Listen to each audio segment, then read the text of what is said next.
who is going to be the next Man United manager. And so I just wanted to say, even before that, the Man United board looked ridiculous, okay? Because you have an international break, 2 weeks.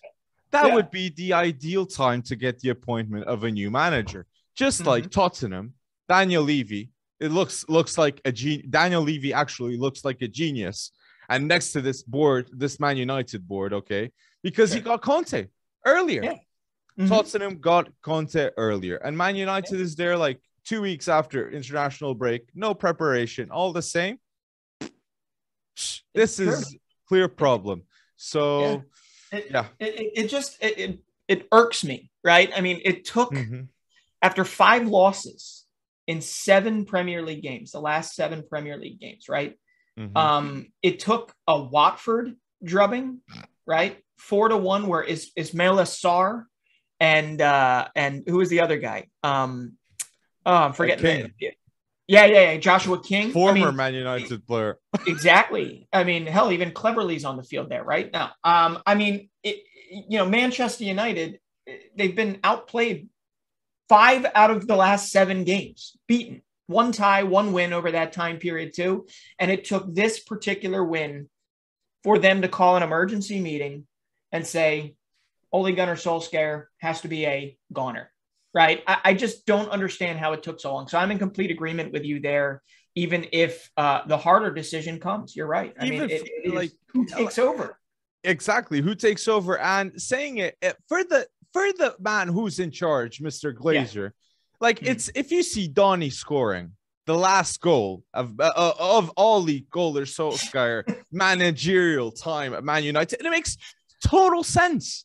Okay, if you see Donny scoring and he's always on the bench, it's poetic that he scores the final goal. So it had to happen. Donny deserves this, okay? Because now we're going to see a different Donny, because that Donny, Cristiano Ronaldo link up, is dangerous, okay? We saw that for 45 minutes, okay? At least I saw that. So that was really nice. So the big question is, who is going to be the next Man United manager? I have a quick answer. Darren Fletcher and Michael Carrick. That's who's going to be the next Manchester United boss. Interim, obviously. But that's the thing. Before we get to actually talking about who's going to replace him, is Fletcher, is Carrick is that the right thing? I know that there has to be an interim. There has to be somebody in charge. But when it comes down to it, and removing Solskjaer is, even in the middle of the season or closer to the beginning of the season, is still the right move. But when it comes down to it, it's just continuation. And are you really going to be able to find somebody that's going to be able to come in and turn this ship around right away? Now, with that said, it has happened previously. We know when Tuchel took over for Lampard, it very much changed the name of the game. But this is a tough situation, because the names that have been named are who? We got Brendan Rodgers. Yeah. Who else? Who's another one that you like? Zidane. Zidane's being Zidane. Named. Yeah. And he's obviously said no, but yes, but no, but yes. I mean, he's come to terms, but he hasn't. He's waiting for the French national team job. It's going to be really interesting to see exactly what's going to happen here, but I don't know who the perfect choice is. And I guess everybody seems to think the perfect choice is Zidane, right? It is. Is that the perfect choice to you? It is the perfect choice, because Zidane automatically improves everything at that team. But answering quick the question on Michael Carrick and Darren Fletcher being the interim managers, it's gonna work better than Ole. That is 100%, because the impact and the atmosphere in that locker room must be like, oh my days, we got rid of him. We got rid of the problem, okay, the virus. So just imagine the body language that Cristiano Ronaldo had with the losses, with that Watford loss. Imagine how he went to that locker room. Okay, so it only makes sense that he got fired straight away. I'm with you, but let me push back on that. I have to push back on that, because Ole was never seen as a tactician per se, right? And frankly, with his CV, or in my country, it's a resume, right? With his resume, being mold, that's it. Molde. Is that how you pronounce it? Yep. I mean, come on. This guy was outmatched from day one and was riding the coattails of club legends into Carrington. And that's okay if it worked out. I mean, it was a calculated risk that they took. But let's be honest. He was a man's manager, right? And not actually a manager. And in the end, they're not firing the man per se. Ole Gunnar Solskjaer is still a class human being and a class legend that will forever live in, United folklore. But they fired the manager. And here's the interesting thing. If he was a man's manager and just had good relationships with those particular players, okay, who was running the actual, tactics behind it? And I'm just swinging wildly here, right? And I honestly think Carrick and Fletcher had more of an influence than most when it comes to that. So what are you doing here? Are you naming Cristiano Ronaldo player coach of some sort? Because to be honest, look, Manchester United, and I'm gonna throw some I don't know, a wrench into the situation here. Manchester United was doing pretty well from a progression standpoint before Cristiano Ronaldo got there. They got 2 quick wins and then they lost 5 of 7 beyond that in the Premier League. I'm not saying that Ronaldo was the problem, but as a man's manager, right? Ole Gunnar Solskjaer did not know how to manage a Cristiano Ronaldo Manchester United setup. Do you agree? I agree. Like, he's completely out of CV, like outmatched with Ronaldo. Just like a team that has Harry Maguire as captain, like when Ronaldo arrives. What planet? No, it's Earth, actually. It's in this planet that Maguire was captaining a team with Cristiano Ronaldo. Right. Okay. So I understand, like, I do think Ronaldo deserves the criticism because, look, the results aren't happening. And if there's no results, everyone should have a question asked. So, but I won't agree that it's his fault. Okay, the tactics, it's not him that picks the team that goes. Okay, and I'll be honest, you clearly saw that Donny, felt so comfortable with Ronaldo. And look, this is a bold prediction. I wouldn't be shocked if Ronaldo demanded Donny to come on the pitch at halftime. Okay, because Ole clearly didn't like Donny the whole season. So in his final match, he puts Donny. Maybe Ronaldo said, "Screw this, put Donny." That could have happened. So if that is, look, and even a Champions League, look who saved United. But I do understand. Look, I'm with you, but you saying that about Ronaldo, him demanding that Donny van de Beek has to be on the field, and Varane injured, right? Varane injured.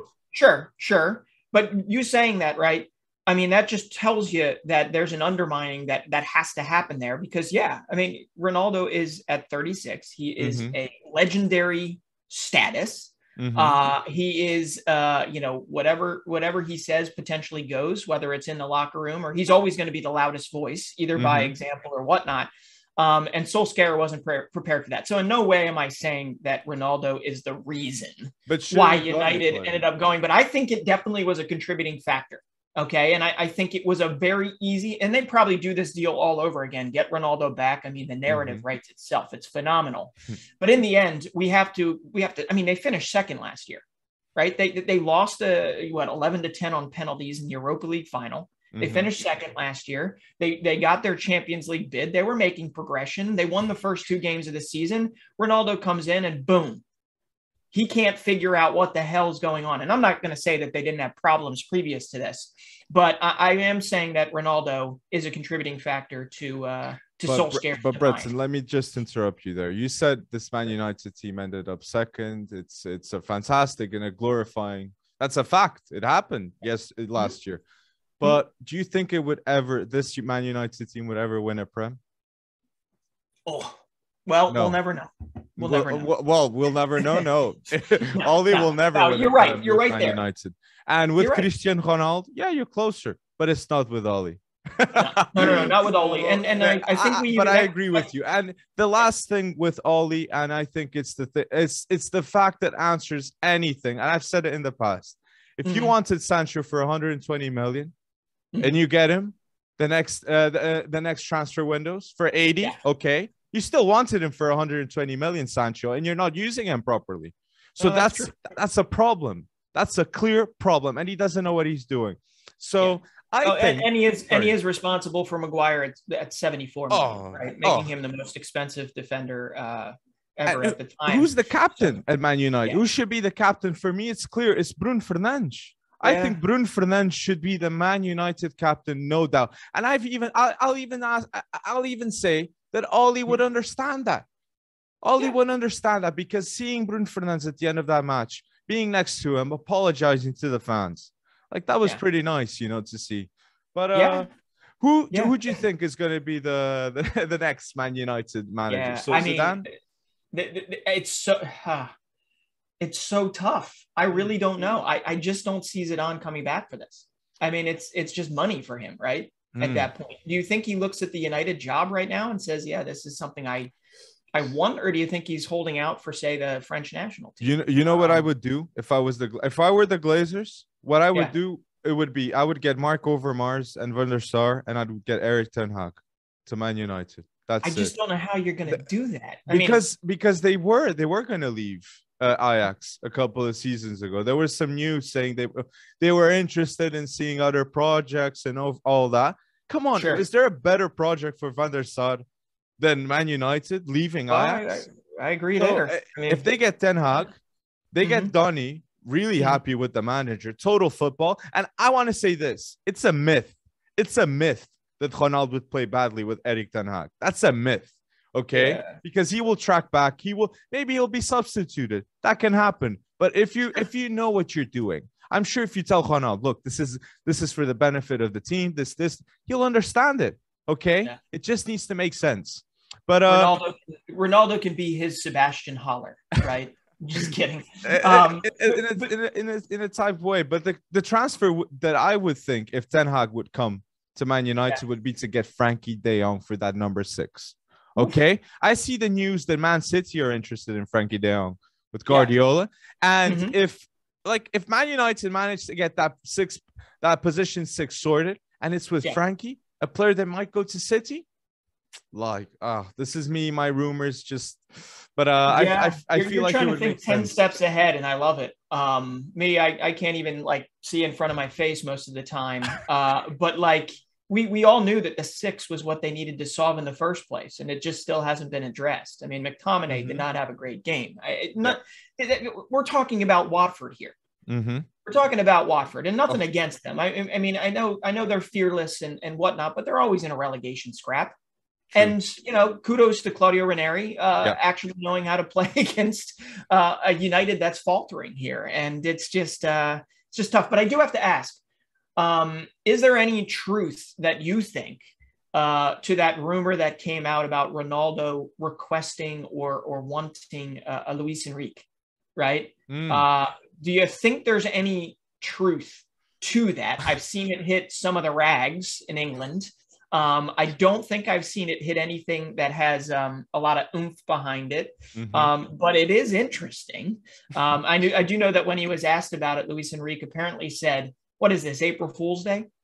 I'm not going there. I'm happy with Spain. He's getting ready for the 2022 World Cup. But man, that is going to be the question. And then you got Brendan Rodgers.